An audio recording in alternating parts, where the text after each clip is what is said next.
Jack Gance is the co-founder of two iconic Australian retailing brands, Chemist Warehouse and My Chemist.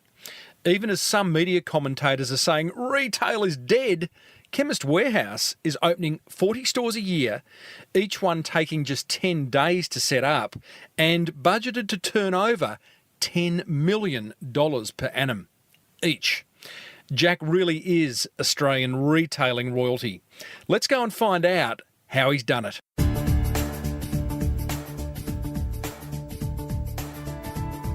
Hey, before we immerse ourselves in episode 381 of the Small Business Big Marketing Show, the marketing gold is made possible thanks to Dragon speech recognition software and 52ways.biz.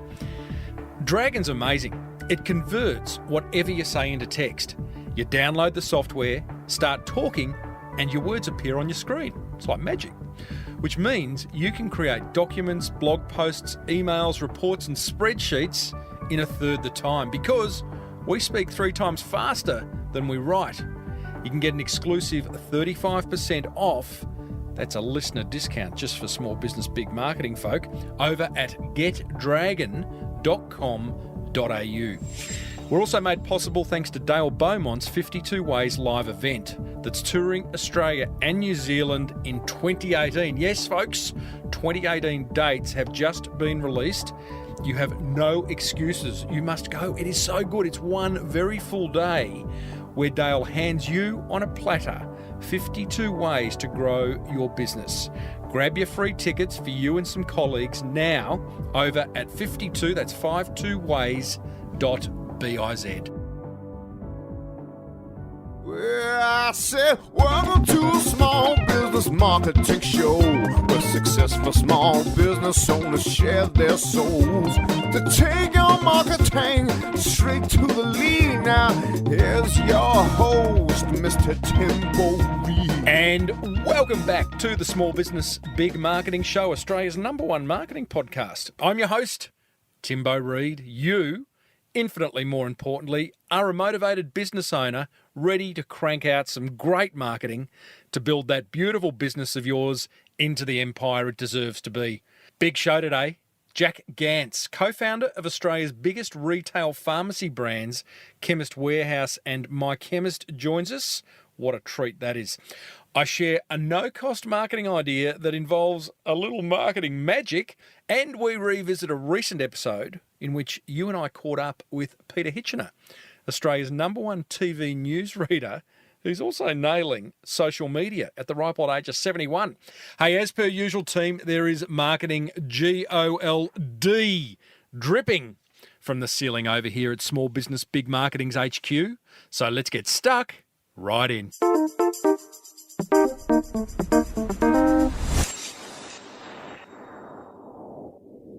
Thanks for all the great feedback from last week's episode in which search engine optimization legend, there's no other word for him, Rand Fishkin, gave us a masterclass in how to get your website content, specifically podcast show notes, but it also applied to blog posts and just web pages, ranking on page 1 of Google.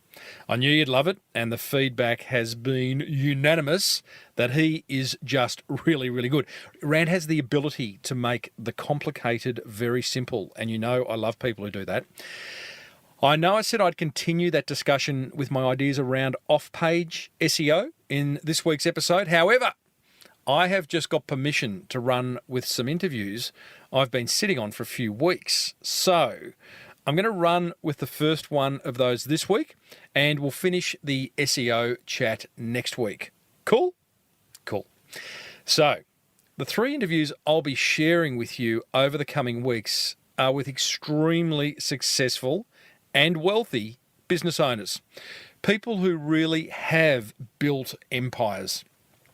The interviews were done in front of a live audience at an event I emceed for Urban Intelligence, which is a Melbourne-based technology company. So to our first guest, Jack Gance qualified as a pharmacist in 1967, and alongside his brother, the pair purchased their first pharmacy around that time. In the 70s and 80s, love the 80s, the Gance brothers established the iconic Le Specs, Le Tan and Australis brands before selling them in order to build their pharmacy empire, which is now worth well in excess of $1 billion, thanks to the iconic My Chemist brand with 60 stores nationally and Chemist Warehouse with 350 stores nationally and growing with a bullet. Jack's personal net worth? Well, it was reported in 2016's BRW Top Rich 200 list at a lazy $391 million. I know where my hammock would be if I had that much money. He is a stalwart of the Australian retail landscape, and he's also the founder of the Family Business Association of Australia, of which he is very passionate. Please put your hands together for Mr. Jack Gance, and as you do, remember, he was a small business owner once.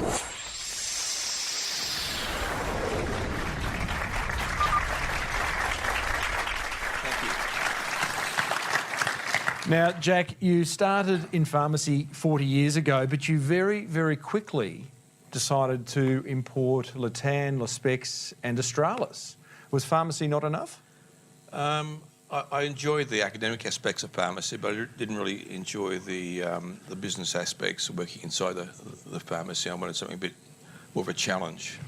Very entrepreneurial back then. When I don't think before I knew entrepreneurship. I don't think it existed, did it? If it did, it was a dirty word. Yes, it is. Yeah. Well, I mean, it is in some cases, yeah. But what's the definition of entrepreneurship? Oh, I knew you'd ask me that. I don't know, Jack. What is it? Well, most people think that it's someone that takes a risk. Mm-hmm. But in fact, an entrepreneur doesn't take a risk. An entrepreneur, in fact, mitigates the risk and does things in a way that makes sure that they don't have as little risk as possible. I think that's the difference between entrepreneurs and true entrepreneurs. A true entrepreneur doesn't take risks. Unusual question. What did your parents think back then? Because they, you've studied hard, you've qualified as a pharmacist. My parents wanted me to be a doctor. There you go. They weren't happy, right? Oh, well, it was the second choice. I'm just looking around the room. I don't think there'd be anyone who doesn't know Australis, Tan and Australis. Just put your hand up if you're young enough to not know. Oh, yeah, actually, there would be. There you go. Yeah. Okay. Like, these were iconic Australian brands. Why?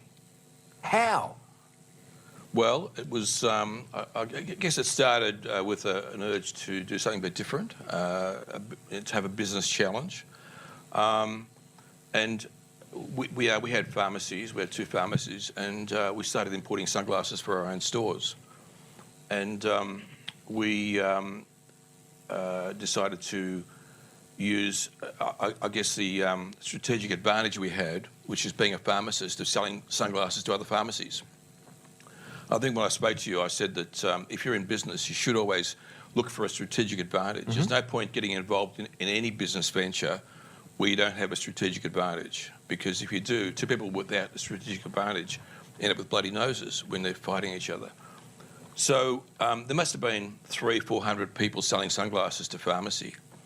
But we had the unique point of difference, which was that I was a pharmacist and I was selling to my fellow pharmacists, and that's how we started. And that gave us the distribution. So your strategic advantage with those 3 brands was the fact that you and your brother... No, before we started, before we developed the specs, we sold very basic sunglasses on a price point. Mm-hmm. But we sold on the basis that we were fellow pharmacists. Why buy from the multinationals? Mm-hmm. Buy from us. Because we can provide you the same product at a much better margin for yourself. And they believed us because that's the way that... You were part of them. That's right, we're part of them. Would it be too simplistic to say, and I can remember the Tan commercial, because right. it was a lovely lady in a bikini sitting on the sunglasses. No, that was Specs, right? Yeah. But would it be too simplistic to say that the advertising campaigns that supported these brands are a major reason why they became iconic? Well, I think it was a matter of a number of things. Firstly, it was the product itself. Up until about 1978, we were gradually growing our market share in sunglasses to other pharmacies. It wasn't until 1979 we were in a trade show in Paris, and my wife Evelyn saw a pair of sunglasses in the back of the stand that was quite different, and it had a feather hanging off it. And we said to the guy, "What's this?" And he said, "This is a new unbreakable product." So we brought it back and went to an advertising agency. We said, "We can't afford to pay for advertising, but we want to advertise." And I read a book by John Singleton that talked about contra advertising. And we said, we want to do this on a contra advertising basis. And so they designed the advertising campaign. They designed they actually gave it the name Specs. Oh, they did. And they produced the point of sale and the TV campaign. And that's what really got us from a point of where we had about 10% market share to about 30% overnight. Because the campaign was so fantastic and the product was so unique and different. But like an entrepreneur, we didn't spend $500,000 on TV advertising. We did it on the basis that we paid so much per pair that was sold. Mm-hmm. And that's what gave us the start. It was a pretty good deal at the time. It was a very good deal. And they did well and we did well. They would have done very well. Yeah, they did well and we did well. And the same goes for Tan Australis? Well, after the first year, we were able to look at the market and we said, well, first of all, there was no national TV station. We did this in Victoria initially. So to do it nationally, we would have had to have done deals with every state. It would have been too complicated. Mm-hmm. And we knew that it was going to be successful, so we're prepared to put our money behind it. But the initial year where we didn't know, we didn't risk anything. You sold those 3 brands in 1991? 91, yeah. Why? That's a good question. Is that a sigh of, I wish I hadn't have, or well, I mean, it was time? I mean, you know, sometimes I wish I hadn't, but we got enough we couldn't refuse. And at that stage, you know, the bigger you get, the more debt you have, the more risk you have. We had a product that was French. There was the French nuclear testing. And we thought if they ban French products, what's going to happen? So I guess, you know, my kids weren't very happy. Evelyn wasn't particularly happy either. But when someone makes an offer that you can't refuse, you can't refuse. Can't refuse. So we sold it, and it was a bittersweet situation. But now, I mean, given what's happened since then, copies of all those different products are rife. Well, there was copies back then, but yeah. Right, not as much. Well, not as much anyway. So we sold the brand, we sold the company, and we had 35 stores at the time. I went back and did an MBA, and then we developed My Chemist, and Chemist Warehouse was developed in 2000. Okay, well, let's talk about that. Does anyone else have a fetish about going to chemists? I love going to Chemist Warehouse. Yeah, there's a lady. It's weird. I just thought I was the only one. Is it just the two of us, or is there a room full of people who like going to Chemist Warehouse? Anyone not shop at our stores? Do you have a name for that? What's that? That feeling of I just love going to Chemist Warehouse. It's very unusual. It's a unique experience. I think, you know, I mean, when we developed Chemist Warehouse, we weren't really sure whether it was going to work because we took a big punt. I know entrepreneurs don't normally take risks, or at least true entrepreneurs don't, but we had about that stage about 35 stores, and we figured that we can try this model where we give a big discount, have big volumes, have big stores, and try to reduce the overall cost of operating the business. The two biggest costs in a pharmacy or any business is wages and rent. And we took secondary locations, bigger stores, and the whole idea was that we were going to have a higher volume at lower rental facilities so that we could reduce those two expenses. And it worked. I mean, the average pharmacy makes about 35% gross margin, and we dropped our prices by 25% across the board. So it didn't leave a lot of margin. So we had to buy better, we had to have a better supply chain, we had to have a higher average turnover. So the average pharmacy today, even today, that's about $1.5 million turnover, and we were doing about $10 million then. So per pharmacy? Per pharmacy. Wow. We've got stores that do $35 to $40 million. Just to understand that, because you're saying you had 35 stores, were they My Chemist stores? My Chemist stores, yeah. Okay. Which was a run-of-the-mill, it was a step above the other stores we felt. It was like an Amcal. It was like an Amcal, right? but we had probably more front-of-shop products. Okay. We had... but it was products priced at a point. There was not a lot of discounting. No, there wasn't a lot of discounting. We had a pseudo discount. We had deals and we had promotions. We had a loyalty club where we gave money back. So did you almost create a gap in the market? With My Chemist, you've kind of all of a sudden gone, well, there is an opportunity to create literally a Chemist Warehouse. And is that how the idea formed? Well, the idea came that if we could have a pharmacy that was doing $10 to $15 million turnover, and the efficiencies would be greater, we could offer a 25% discount on every product we sell and still make margin. So that's what we, it was a big risk, because if we didn't achieve the numbers and we gave away the discount, we go broke. You go in broke that there, store. and you're cannibalising My Chemist, aren't you? Well, surprisingly, it didn't really cannibalise My Chemist, and we drew from a bigger catchment area. My Chemist was really a community store that people would go. We'd have 3 or 4 in a suburb. Moonee Ponds, we had 3 My Chemist stores, but now with Chemist Warehouse, we tend to have a larger catchment. We have fewer stores in an area. I imagine you would have got a fair bit of flack from various quarters, because I imagine, every business, a lot of business owners are scared of thinking out of the box and taking risks, because someone might say something. The average pharmacist hates us because we have affected the whole margin structure in pharmacy. They're all trying to compete with us. If they compete with us 100%, if they match our prices, they go broke. Because they can't, because they're on 35% margin. If they match our prices, they won't even cover their rent. Mm-hmm. So they pretend, or they just provide better service, or try to do, so we're not really liked in the industry. Tell me, you mentioned service. You mentioned, the model of My Chemist or the Amcal Chemist is offering great service.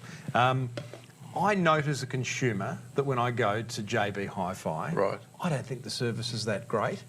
When I go to a Chemist Warehouse, I actually think the service at Chemist Warehouse has improved in the last couple of years. I don't know whether I'm just noticing that.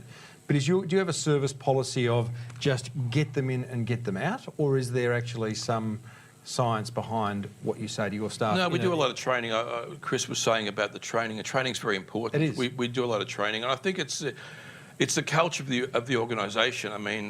Everyone that works in Chemist Warehouse, all the owners, have all gone through a program where they were a student, became a trainee, and then they became a manager, and then became a partner. So we have 140 partners, and those partners run individual stores. And there's that culture of ownership, in those stores. When you say a partner, is that do they have financial equity? They have financial equity, yeah. Okay.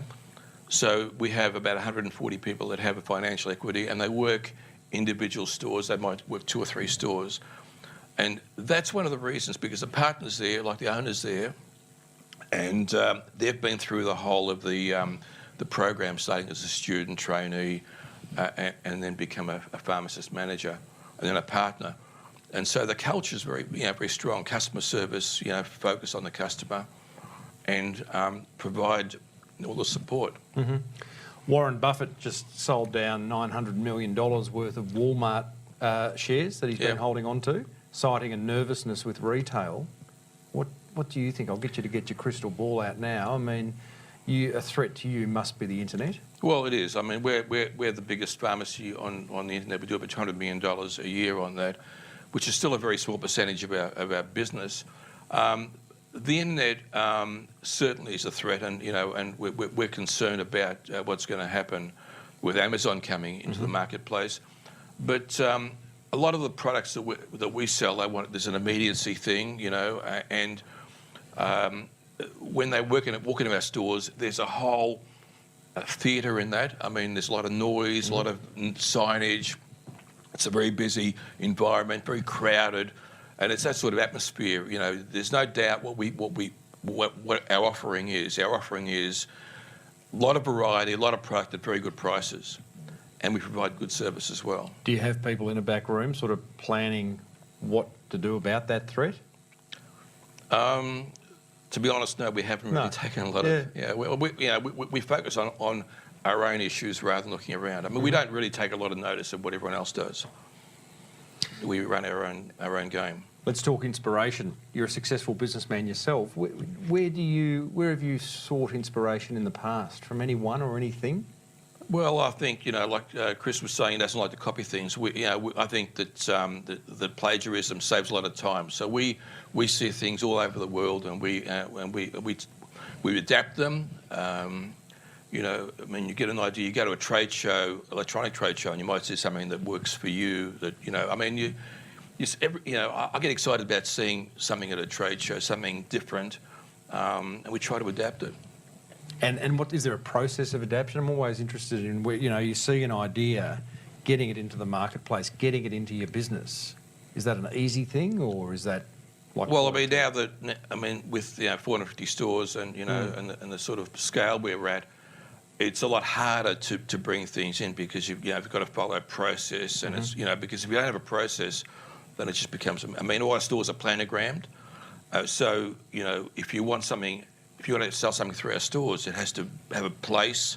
You can't just say, "I'll put it on the counter." There's no counter space, so it takes a lot more work. And we have to make sure that it is going to fit into the environment, and that it's going to add value to our business and to the. There's an incredible consistency about Chemist Warehouse.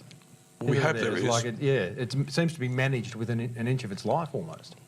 Well, not to that extent. I mean, but we do. We have teams that go around and do store inspections, and they get marked down for inconsistent signage and for not following the process. I mean, one of the things that's important in our industry is to get support from the manufacturers.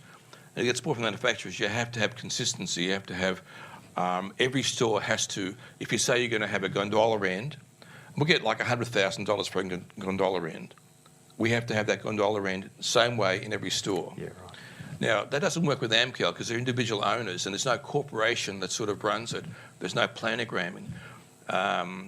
Priceline to some extent. But in our stores, they know that if they do a deal with us, we'll buy 100,000 units. It'll be in every store. It'll have a facing. It'll have support. And it'll be on the television sets, it'll be in the window, it'll be on display. And that's important. Consistency is really, really important to be able to get the support of the manufacturers. I want to move on and talk about family. You started the Family Business Association of Australia, is that correct? I did, yeah. And family's been an integral part in running My Chemist and Chemist Warehouse? Well, my brother's involved, my nephew's now involved, Evelyn's always been involved. My partner, Mario, his two brothers are involved and he's got half his family there. Does it make business easier or harder? Both. I mean, the thing about family business is that you can have loyalty. Loyalties, you'd expect loyalty with the family, and that's a given. Then it's being able to get the person to work to the level that they're good at. I mean, not everybody is as brilliant as you'd like, and not everyone has the skills. I think the trick is to be able to balance, the inconsistencies with the ability, with the benefits of having loyalty and honesty and integrity that you just, is unquestionable if it's a family member. Is it easier or harder to have those conversations though? Because if someone's not a family member in a business, you can kind of go, look, things aren't working out. You either need to pick your socks up or we're going to need to find someone else. Whereas with family, there's something more at stake, isn't there? Well, the other problem with family is that sometimes people feel they'll never be able to, achieve a position because the family member is always going to get the job. And that's a difficulty. I mean, if Family Business Australia has a lot of courses and training about the balance between, between picking people to run the business based on ability and family. There's advantages in both, and you've got to have the right mix and balance. And not everyone is good at running a business. Just because you don't happen to be the entrepreneur that started the business doesn't mean that you're going to be any good. Mm. And often your father's going to have second guesses about you and thinks everything you do is useless and no good anyway. So it makes it very hard. And other people say that their kids can't do any bad, and everything that the kids do, whether it's good or otherwise, is fantastic. Yeah. But everyone says that's not true. Not true, yeah. And they cover up for them. I'm going to open up to questions shortly, but I'd love to know technology in Chemist Warehouse stores. What role does it play? It's very important. We control our own technology. We've written our own point of sale. We've written our own database to. Why would you do that? Surely there'd be off-the-shelf solutions. There was. Cheaper. Well, it's actually depend. I mean, when you're at the scale that we are, we just wrote our own dispensing system. Was costing us $500,000 a year in support for the dispensing system. We wrote our own, and the advantage is that we can control it. If we want to do tweaks, if we want to do any changes, it's in-house and we can do it. I think it's really, really important for us that we're actually able to control it. So if we want to make changes, we make them and it flows through to the stores.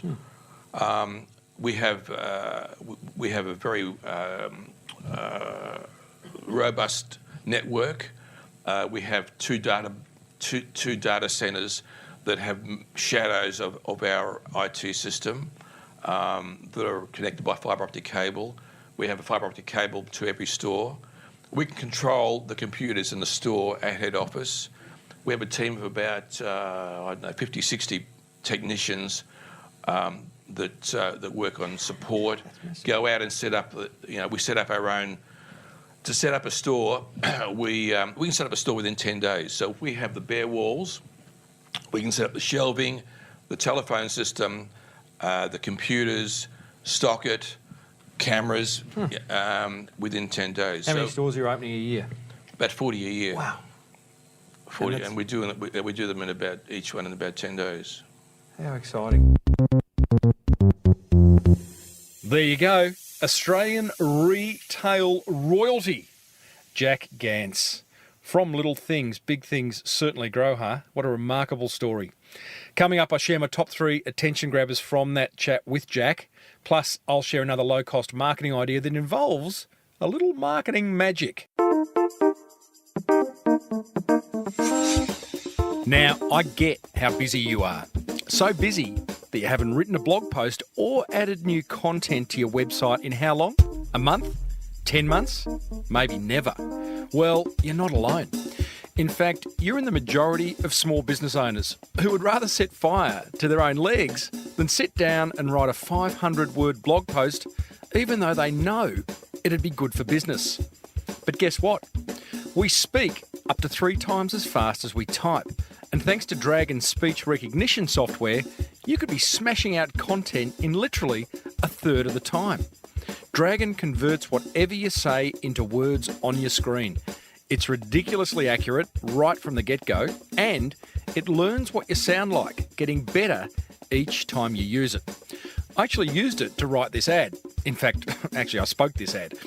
Dragon works on PCs and Macs, and right now you can access an exclusive 35% listener discount over at getdragon.com.au. So get Dragon now and write as fast as you think. And we're also made possible thanks to Dale Beaumont's 52 Ways live event. Now, instead of me telling you about it, and I have done that over the last few months and have attended it myself, loved it, here's a note I just received from listener Nerily. She says, "Hi, Timbo." Hey, Nerily. Long-time listener here. Well, I feel like it, although I'm still catching up. I listen to at least 1 or 2 of your podcast episodes a day while I'm in my studio. That's unreal. Some have background jibber-jabber on. Others have my show on, which could be regarded as background jibber-jabber. She goes on to say, "I just want to say thanks for the info on Dale Beaumont's 52 Ways event. I went yesterday and came away hugely positive and pumped." I love that. Well done for taking action, Nerily. Many don't. Many would have heard me speak about it, not gone. But that said, I know many of you have gone to great benefit. She goes on to say, "It's been a really hard few months." I'm sorry to hear that. "But now I'm getting back on track. I just wanted to say thanks. You're a legend, Nerily." So here's the thing, guys. We've got to get out of our businesses. We've got to get out and smell the roses, look around, go to events, expand our mind, meet other business owners. experience what they're going through, hear their challenges, hear about their wins. And an event like 52 Ways allows you to do that. It's 8 hours of learning, and it is. Dale shares 52 ways to grow your business in 8 hours. I mean, it's brilliant. If nothing else, just watch him present. He's a machine. You can learn a lot from that. Anyway, 2018 dates have been announced and free tickets are available over at 52ways.biz, and I would highly encourage you to get a group of fellow business owners and marketers together and head off for the day and have a ball. 52 Ways, 52ways.biz.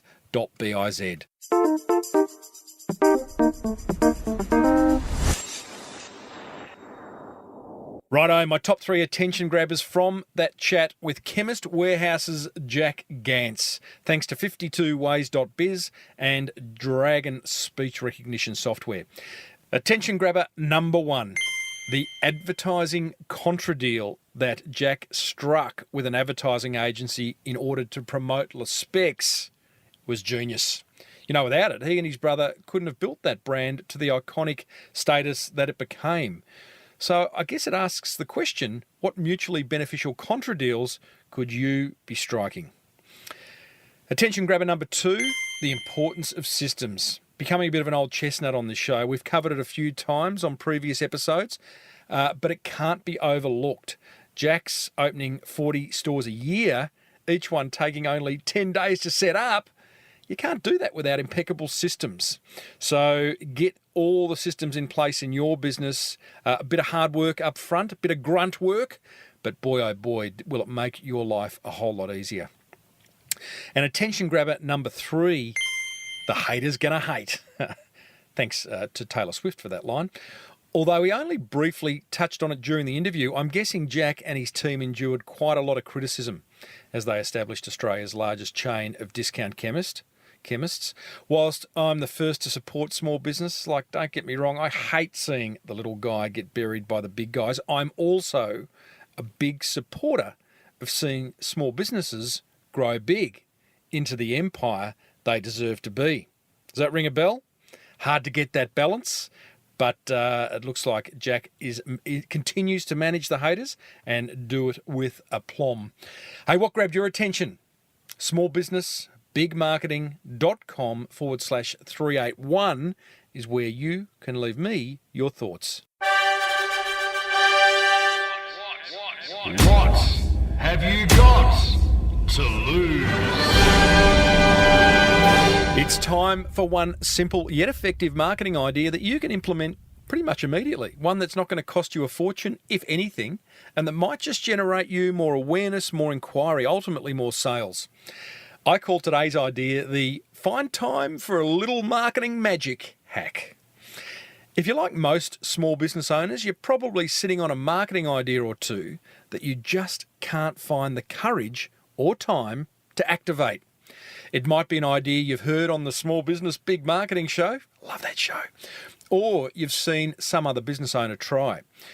You've then squirreled it away into a fancy leather-bound journal or whacked it into your Evernote app for that one day when your decks will be clear and you can give it all you've got.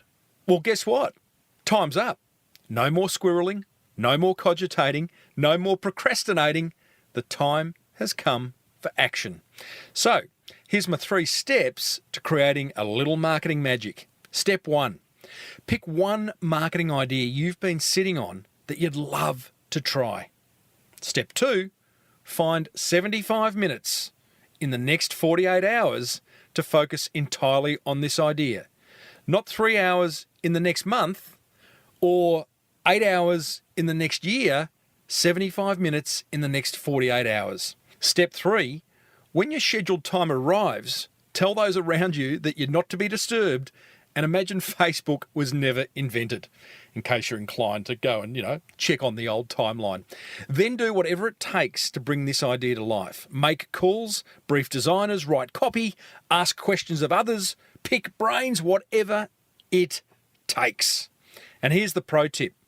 Know that this may not be the big idea that will grow your business exponentially, but also know that in taking action, you're a whole lot further ahead than you were 75 minutes ago. That's my 3 steps to possibly creating a little marketing magic for your business. Remember, nothing ventured, nothing gained. Head over to smallbusinessbigmarketing.com/381 where you'll find some additional resources to bring this idea to life, including a really good blog post on 11 ways to overcome procrastination. Plus, a link to my very own marketing book, The Boomerang Effect, which, by the way, I procrastinated over for way too long. So, what have you got to lose?